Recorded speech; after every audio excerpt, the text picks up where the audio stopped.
একটার পর একটা সুপার পাওয়ার।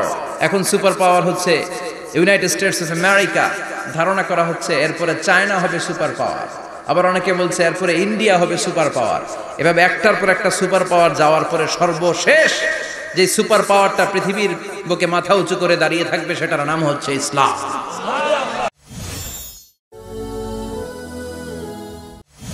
যুবক ভাইয়েরা, in the day of judgement, কিয়ামতের কঠিন ময়দানে আল্লাহ তাআলা 7 শ্রেণীর ব্যক্তিকে তার আরশের নিচে ছায়া দিবেন। এর মধ্যে এক শ্রেণী হচ্ছে তোমরা যারা যুবক, শাবুন নাশাআ ফি ইবাদাতিল্লাহ, ওই যুবক যারা তাদের যৌবনে তাদের সময়টা, তাদের দিন, তাদের রাত তারা আল্লাহর ইবাদতে কাটিয়েছে। সুবহানাল্লাহ পড়েন। 7 শ্রেণীর মধ্যে 2টা শ্রেণী হলো যুবক।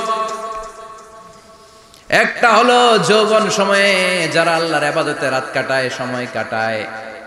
আর দ্বিতীয় ওই যুবক, যে যুবককে কোনো নারী অন্যায় কাজের, অন্যায় প্রেম করার পরকীয়ার অফার দেয়, ওই অফারকে ক্যান্সেল করে ওই যুবক বলে ইন্নী আখাফুল্লাহ, আমি এই পরকীয়ার দিকে যেতে পারি না, কারণ আমার অন্তরে ভয় আছে একজনের, তিনি কে? যেই যুবক তার যৌবন কালের সময়টা আল্লাহর ইবাদতে কাটায়। দ্বিতীয় হলো এমন যুবক পরকীয়ার অফার পেয়ে সে বলে আমি ভয় পাই একজনকে, তিনি কে? এজন্য যুবক, তোমার অন্তর আল্লাহর ভয় থাকতে হবে, তোমার সময়টা এমনি কাটানো যাবে না, ইবাদতে কাটাতে হবে, ঠিক কিনা? এজন্য আমরা নামাজের পরে বলি রাদিতু বিল্লাহি রাব্বা, আল্লাহকে রব হিসেবে পেয়ে আমরা খুশি। তারপরে বলি অবিল ইসলামি দীনা, ইসলামকেও দিন হিসেবে পেয়ে আমরা খুশি না বেজার? কথা কন, খুশি না? আপনি খুশি হইলে আপনার লাভ, খুশি না হইলে আপনার লস। ইসলামের বিজয়কে সমুন্নত করবে কে? ইসলামের পতাকা পথ পথ করে হোয়াইট হাউসের উপরেও একদিন ঝুলবে, চিল্লায় বলেন ঠিক কিনা? আল্লাহ বলেন খবরদার, ফু দিয়ে ইসলামের বাতি তোরা নিভাতে পারবি না। ইউরিদুনা লিয়ুতফিউ নূরাল্লাহি বিআফওয়াহিহিম ওয়াল্লাহু মুতিম্মু নূরিহি ওয়ালাউ কারিহাল কাফিরুন। ইসলাম বিরোধীরা চায় মুখের ফুৎকারে ইসলামের বাতিকে নিভিয়ে দিতে। আল্লাহ বলে খবরদার, ষড়যন্ত্র করে লাভ নাই, ইসলামের বিজয় আমি নিশ্চিত করে দেব। স্যামুয়েল হ্যান্টিংটন একটা বই লিখেছে, দ্য ক্লাশেস অফ সিভিলাইজেশন।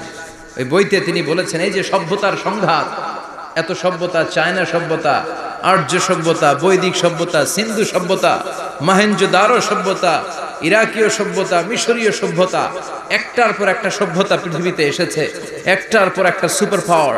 এখন সুপার পাওয়ার হচ্ছে ইউনাইটেড স্টেটস অফ আমেরিকা, ধারণা করা হচ্ছে এরপরে চায়না হবে সুপার পাওয়ার, আবার অনেকে বলছে এরপরে ইন্ডিয়া হবে সুপার পাওয়ার।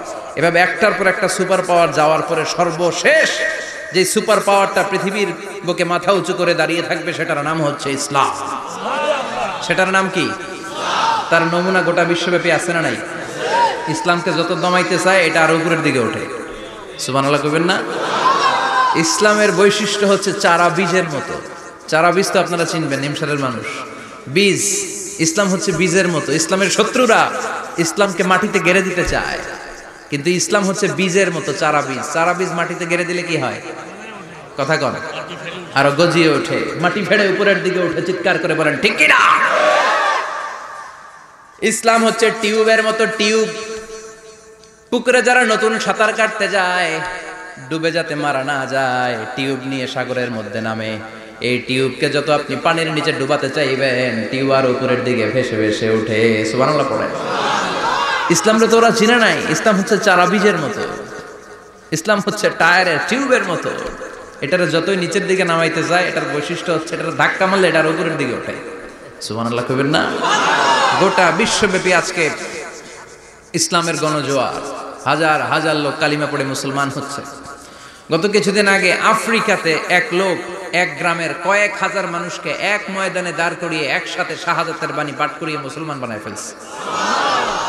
এই আফ্রিকার বুকে এতদিন আমেরিকার কাজ ছিল, এটারে বলে তানসির, ক্রিশ্চিয়ান মিশনারি।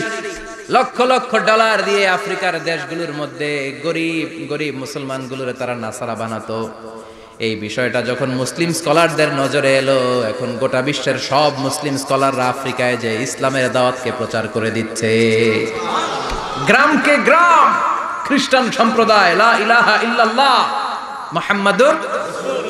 ঝিনুকের ভেতর লুকিয়ে থাকে যেমন মতি, ঝিনুকের ভেতর লুকিয়ে থাকে যেমন মতি, কলমা শাহাদাতে আছে আল্লাহর জ্যোতি, কলমা শাহাদাতে আছে আল্লাহর জ্যোতি। পড়েন সবাই। ঝিনুকের ভেতর লুকিয়ে থাকে যেমন মতি, ঝিনুকের ভেতর লুকিয়ে থাকে যেমন মতি, কলমা শাহাদাতে আছে আল্লাহর জ্যোতি, কলমা শাহাদাতে আছে আল্লাহর জ্যোতি।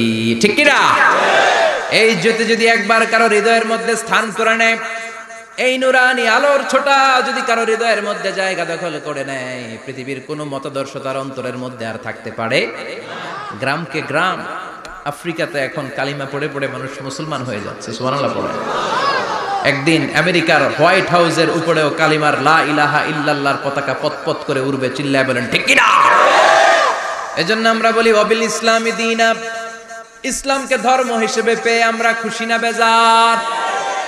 After the Twin Tower attack, the number of Muslims in America already have been doubled. Now it's tripled. Twin tower অ্যাটাকের আগে আমেরিকায় যত মুসলমান ছিল, এটা গত কয়েক বছর ধরে ছিল ডবল, এখন এটা ট্রিপল হয়ে গেছে। মানে টুইন টাওয়ার অ্যাটাকের আগে আমেরিকায় মুসলমানের সংখ্যা যা ছিল, এখন এটা 3 গুণ বাড়ছে। ইউরোপ, আমেরিকাতে মসজিদের সংখ্যা বাড়ছে, দাওয়াতি কাজের সংখ্যা বাড়ছে।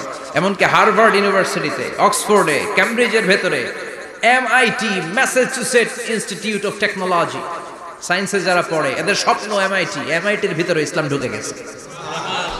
এজন্য ইসলামের আলোকে কেউ নিভিয়ে দিতে পারবে? ইসলামের গতিকে কেউ থামিয়ে দিতে পারবে? এটা অসম্ভব। এজন্য ইসলামের বিজয় সুনিশ্চিত। আমরা যারা লেগে থাকতে পারবো, আমাদের কপালকে উজালা করে দিবে কে? আর বিরোধিতা যারা করব তাদের সব শেষ, দুনিয়াও শেষ, আখিরাতও আমও শেষ, সালাও। এজন্য আমরা বলি রাদিতু বিল্লাহি রাব্বা, আল্লাহ তোমার রব হিসেবে পেয়ে আমরা বড্ড খুশি। ওয়াবিল ইসলামি দীনা, ইসলামকে ধর্ম হিসেবে পেয়ে আমরা খুশি। ওয়াবি মুহাম্মাদিন রাসূলা, বিশ্ব নবীকে রাসূল হিসেবে পেয়েও আমরা খুশি না বেজার? এমন রাসূল, গোটা বিশ্বের শ্রেষ্ঠতম রাসূল, শ্রেষ্ঠতম ব্যক্তিত্ব, যার কাছ থেকে পজিটিভ কোনো জিনিস ছাড়া নেগেটিভ কোনো জিনিস প্রকাশিত হয় নাই, সব ইতিবাচক। Always come back positive, not go back negative. সব সময় পজিটিভ বলতেন, পজিটিভ ভাবতেন, পজিটিভ কাজ করতেন। কোনো নেগেটিভ, নেতিবাচক কোনো কিছু বিশ্বনবীর জীবনে খুঁজে পাওয়া যায়? চিল্লায় বলেন খুঁজে পাওয়া যায়? As a father, as a husband, as a commander, as a lawyer, as a reformer of the society, Muhammad is the superman of the world. গোটা বিশ্ব এখন তাকে সুপারম্যান ভাবতেছে, বস অফ দ্য অল বসেস। পৃথিবীতে যত বস এসেছে, সব বসের সবচেয়ে বড় বস হচ্ছে বিশ্বনবী মুহাম্মদ সাল্লাল্লাহু।